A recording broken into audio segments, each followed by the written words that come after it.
the shadow of destiny. One fleeting thought can chain you to your deepest fears. In the heart of the kingdom of Arinder, King Lysander woke in the dead of night, his breath ragged, his silk sheets soaked with sweat. A vision had seized him, a specter cloaked in midnight, its eyes like voids looming over his bed. Its voice, sharp as a blade, cut through the silence. I am your end. Before the moon rises tomorrow, I will find you. Ready yourself. The words echoed like a drumbeat in his skull, each syllable heavy with dread. This is the story of a man who fled from fate, only to race toward it. Stay with every word, for the lesson within could unravel the way you face your fears forever. Lysander, his heart still pounding, summoned his court before the first light of dawn. In the grand hall of Arinder's fortress, chandeliers cast flickering shadows on marble walls as advisors. Mystics and sages hurried in, their whispers buzzing like a storm. The king, his face pale as ash, stood before them, his voice unsteady. I saw my doom in a dream, he said. A specter promised to claim me before tomorrow's moonrise. Tell me what it means now. The hall dissolved into a frenzy. Mira, the court astrologer, clutched her star maps, her voice trembling. The heavens warn of a reckoning, perhaps a cosmic shift. Torin, a philosopher with a braided beard, waved a dismissive hand. Dreams are mere shadows of the mind's unrest. Ignore it. General Kale, scarred from battles, growled. This is a sign of treachery. Our borders are vulnerable. A young seer, eyes wide, stammered. Perhaps a plague will sweep the kingdom by nightfall. Their voices clashed, each theory more dire than the last. As scrolls were unrolled and arguments flared, Lysander, perched on his obsidian throne, felt his pulse quicken, each passing second tightening the noose of fear around his heart. Amid the chaos, an elderly figure stepped forward. Old Varen, a weathered advisor who had served 3 kings. His eyes, sharp despite his years, met Lysander's. My king, he whispered, his voice steady as stone, do not drown in their debates. They'll argue until the moon rises, and you'll be left with nothing but regret. If the specter spoke true, you cannot outwit fate by waiting. Take your swiftest steed and ride to the farthest reaches of the land, beyond the mist-veiled peaks, to the sanctuary of dawn. There, you might outrun this shadow. Lysander's mind raced. The sanctuary of dawn, a fabled refuge cloaked in legend, said to be untouched by calamity. It was a desperate plan, but it sparked a flicker of hope. If I reach it, he thought, no specter, no traitor, no plague can touch me. Without hesitation, he called for his fastest horse, a black stallion named Stormwind. As the first rays of sunlight pierced the horizon, Lysander galloped through Arinder's gates, his cloak billowing like a dark cloud.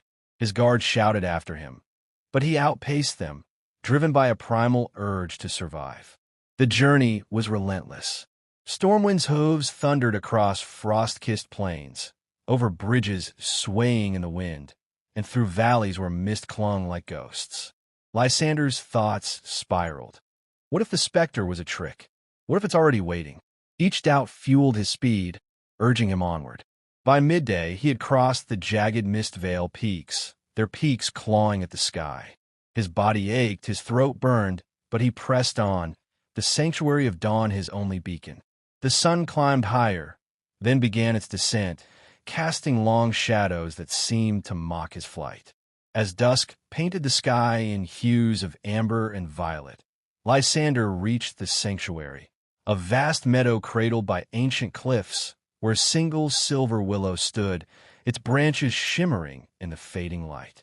Stormwind, frothing and weary, slowed to a stop. Lysander dismounted, his legs trembling, but his heart soaring with relief. We've done it, Stormwind, he gasped, patting the stallion's flank. Hundreds of miles from Arinder. No specter could track us here. He sank against the willow, the grass soft beneath him, and let out a shaky laugh. We've cheated fate. But the air grew cold, unnaturally so, and a prickle of unease crawled up his spine.